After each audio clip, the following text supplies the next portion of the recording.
Hey, this is Bryan. And Shelby. And you're listening to the Hyperspace PodBlast.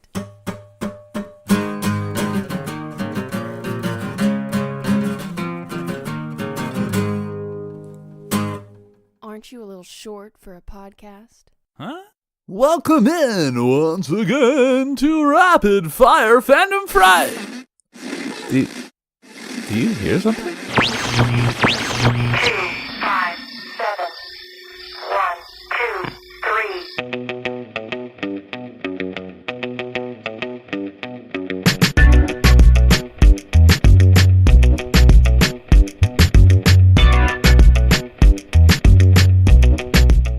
Hi, welcome to Bright Tree Radio, a Star Wars podcast transmitting to you from the forest moon of Endor.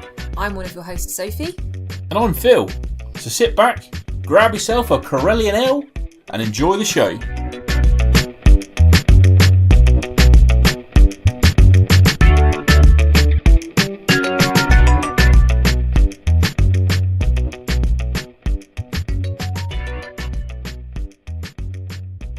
Well, hello! Hi!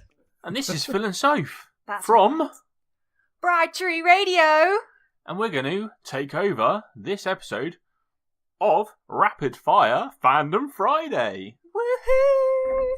You must have been thinking, I've been listening to these RFFFs for a while now, but I really want to know what the hosts think. So, we're here to take over this episode to star Bryan and Shelby. Find out what makes them tick other than Star Wars. I have a feeling literally no one has thought that. What? So, Bryan, Yes, sir. what are we talking about today? The Dark Tower series from Stephen King. Excellent choice. Quite, yes. So tell us, Bryan, why do you love The Dark Tower, and how does it compare to your love of Star Wars? I would say The Dark Tower is my close second IP as far as, extra world building and stuff is concerned. I like to refer to it as my Star Wars escape. It's where I go when Star Wars becomes too much, so to speak. I don't know. It's an immersive universe much like Star Wars, but it's a lot more like our universe. It doesn't have, the otherworldliness completely. So it's interesting. I would say most of the time I love both universes equally, but at different times one kind of rises above the other. Most of the time Star Wars is winning, but sometimes the Dark Tower takes over. I have most definitely loved Star Wars longer, like most people. That's something I grew up with. The Dark Tower didn't find until later. But yeah, both great, both awesome. If you haven't read The Dark Tower, I highly recommend it. If you've ever forgotten the face of your father, then you need to go check these books out. That's true. You are a maggot. So, take 3 characters from the Dark Tower. Who would they be in Star Wars? All right, I think you have to start with Roland Deschain of Gilead, the son of Stephen. I mean, that's pretty obvious, I would think. And I would take Roland, and I would say that he would be Princess Leia. Oh, interesting. Uh-huh. Yeah, see, not what you thought, probably. No. I wasn't expecting it to go there at all. I would say that both characters are devoutly duty-bound, but find a place in their heart for others along their story.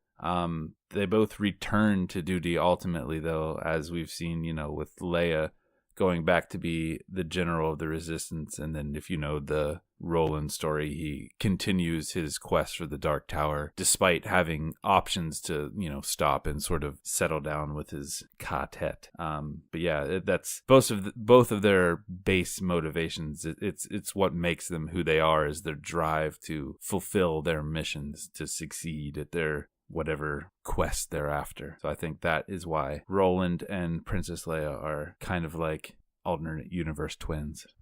I like it. Thank you. Next, I would say that Cuthbert Allgood is Han Solo. They're both kind of the laid-back, devil-may-care characters. They're witty and fun, but they're also good fighters. They can be serious when they have to, and they get the job done. And they're both, I don't know. I feel like they're kind of kindred spirits. They would get along either really well or they would hate each other because they're too similar. Right. Yeah, I don't know. I think they would be they would be interesting. But of course, I'm saying they're the same person, so I guess they have to get along. And finally, I am going to take Rhea of the Coos, and she is Mother Talzin. Of course. Like, honestly, I don't remember which way I thought of this, but either when I saw Mother Talzin, I was like, oh my god, that's Rhea, or vice versa. I can't remember which one I came to first, but yeah, they're like two peas in a pod. They're both creepy old ladies that use this weird magic to like get their own twisted needs, and they could be the same person easily. My Cully. Yeah. Oh, she was creepy. Yeah, she's terrible. I didn't know if you were going to say, like, Billy Bumbers are porgs, maybe. You were going to swap them around. No. Billy Bumbers are intelligent creatures that can communicate. Porgs are food. Porgs are food to some. Maybe Billy Bumbers are Ewoks. Okay, yeah. Yeah. That's not bad. I'll take that. That's a bonus. Yeah. Billy Bumblers are Ewoks. Nice. You heard it here first. True. So, if you could take one person from the Dark Tower and put them into a Star Wars film or show, who would it be and where would you put them? I would take Jake Chambers and put him in the Jedi Academy during the time of the Old Republic. Oh, I love it. You know, because Jake, he's strong in the touch, and I think the touch is sort of like the Dark Tower version of the Force, sort of. Or, you know, as close as it gets, I guess, unless the Prim is the Force, but that's a whole long conversation. So anyway, I think he would be a great Jedi. He's gone through so much, but he remains like pure-hearted, and like he's kind of like the Obi-Wan. Obi-Wan goes through the mill and stays, you know, true to his character. I think Jake would end up being a very Obi-Wan-esque, like perfect quintessential Jedi. So switching it round, if you could take one person from Star Wars and put them anywhere in the Dark Tower, who would it be and where would you put them? I would say on one of Roland's trips down the beach where the lobstrosities eat his fingers, I think it would be cool if he drew K2SO out of one of the doors. I think K2 would work great in Midworld because he would absolutely hate all the other robots that exist there because they're so like servile and dedicated to their programming, and he's basically the complete opposite of that. And I think their interactions would be hilarious. Like him with any of the robots that you encounter would be so funny. He and the stuttering one would be like extra funny though, because I can see him making fun of him, and it would be all kinds of funny. Plus, I think Roland would really appreciate like a metal member of his quartet, because then you wouldn't have to like feed or clothe him, and you wouldn't feel as bad when, you know, the time came for that inevitable sacrifice. Though I think they'd really get each other. Yeah, I think they'd get on really well. It would be they'd be a very Cassian K2 kind of pairing, I think. And you can never have enough K2 either. So. Yeah. True. Yeah, that was the main impetus for this idea. Okay. Now the big one then. The big one, yeah.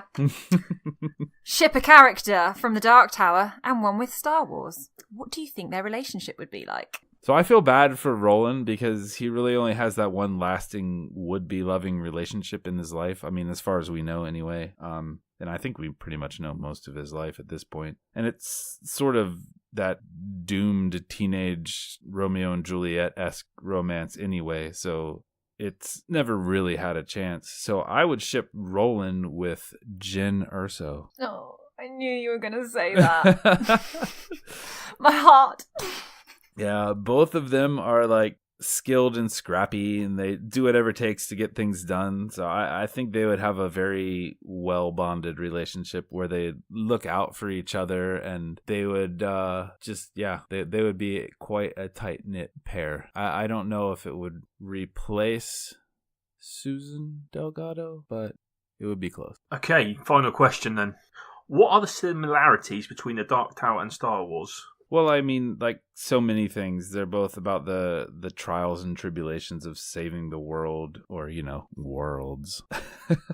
There are more than one. It's true.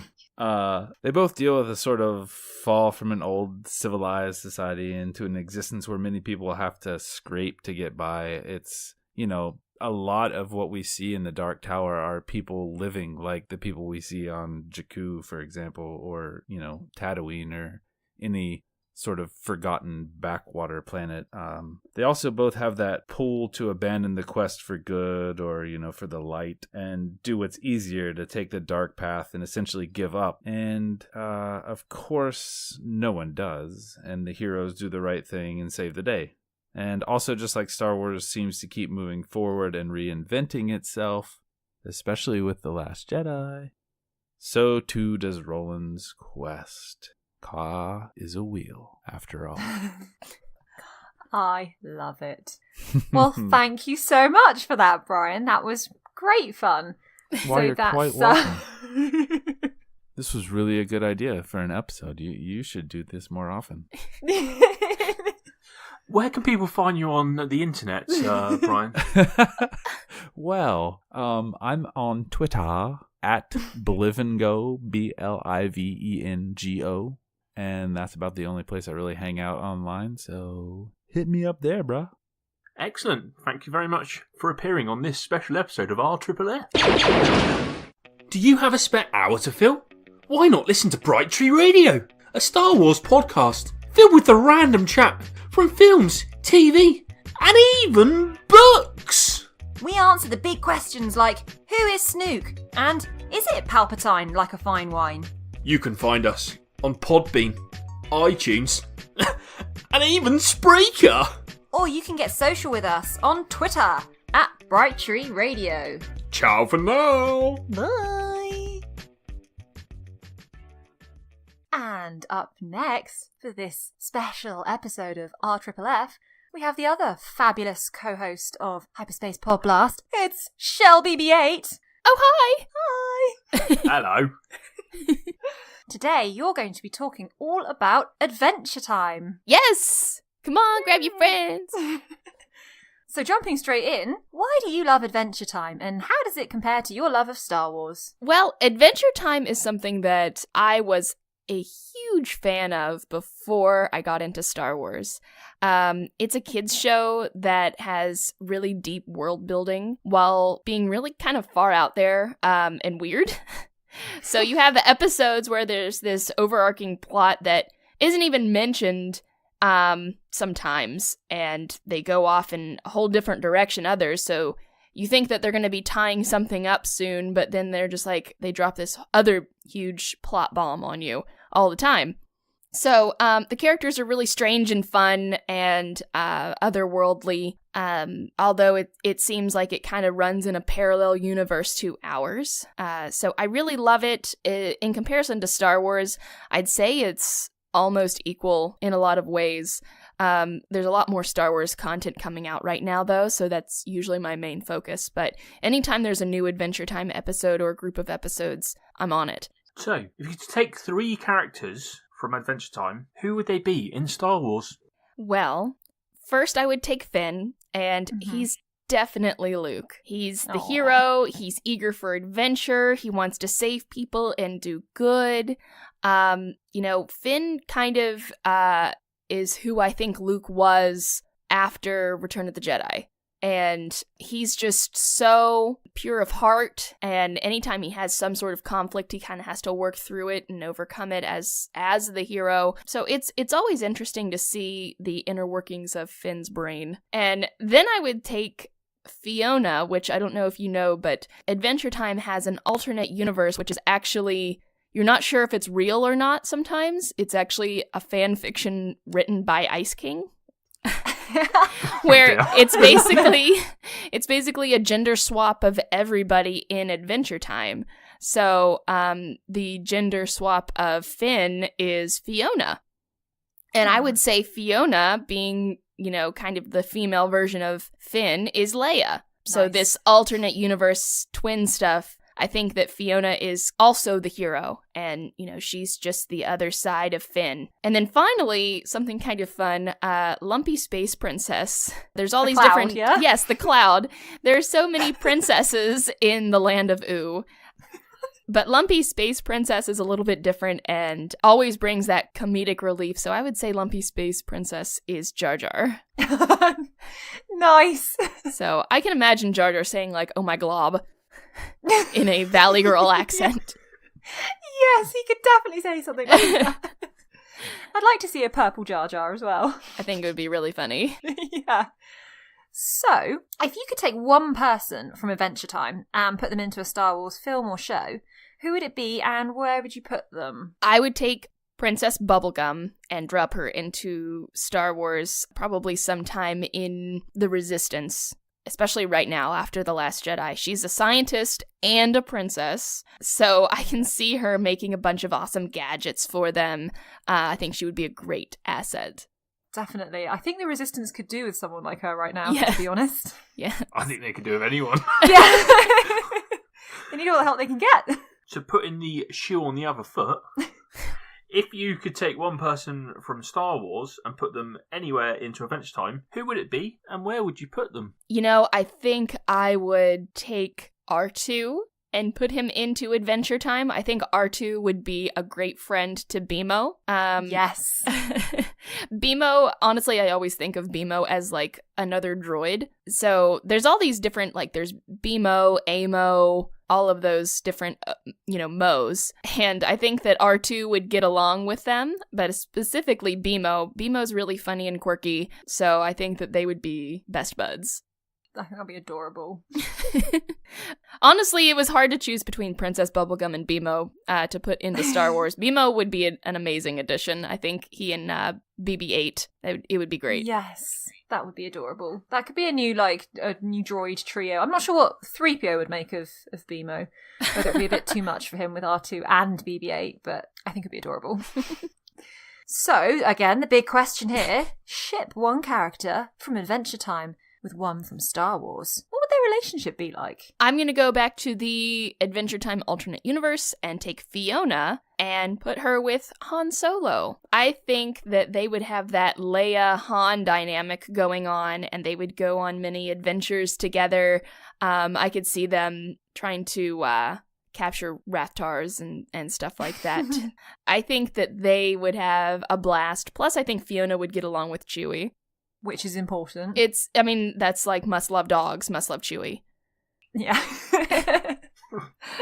Absolutely. Need someone who can keep up with the Falcon and Han, as he says, isn't it? Love it. So, Shelby, what are the similarities between Adventure Time and Star Wars? So there's actually a lot of similarities and parallels that you can see between Star Wars and Adventure Time, to the point it's almost a little freaky.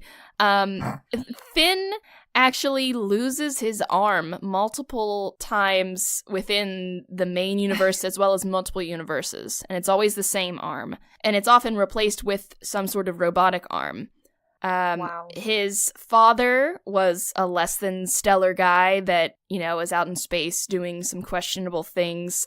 He has to confront him. His mother has passed away. He's, sometimes going out and looking for her to find that she's no longer with them. He's the protector against a very dark evil, which is the Lich. And it's, he's also presumed to be the last human on Earth. And I kind of translate that to being the last Jedi. And you could also argue that he's Han Solo with his friend Jake, who's this magical dog, which you could see as Chewbacca. There's just so many times that you see, there's the princess, there's many princesses, but the ruler of Ooh is Princess Bubblegum. So she's both the leader of this land as well as a princess. So it's both. I think that Adventure Time is something that most Star Wars fans would enjoy. Nice. So that concludes this episode of Rapid Fire Fandom Friday. We promise we will relinquish control of this podcast back to its rightful hosts now. So yeah, Shelby, obviously, where can people find you if they need to on the line?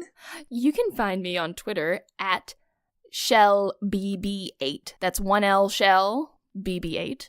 And obviously, check out Hyperspace PodBlast at hyperspace_pod, our email hyperspacepodblast@gmail.com, or our website hyperspacepodblast.com.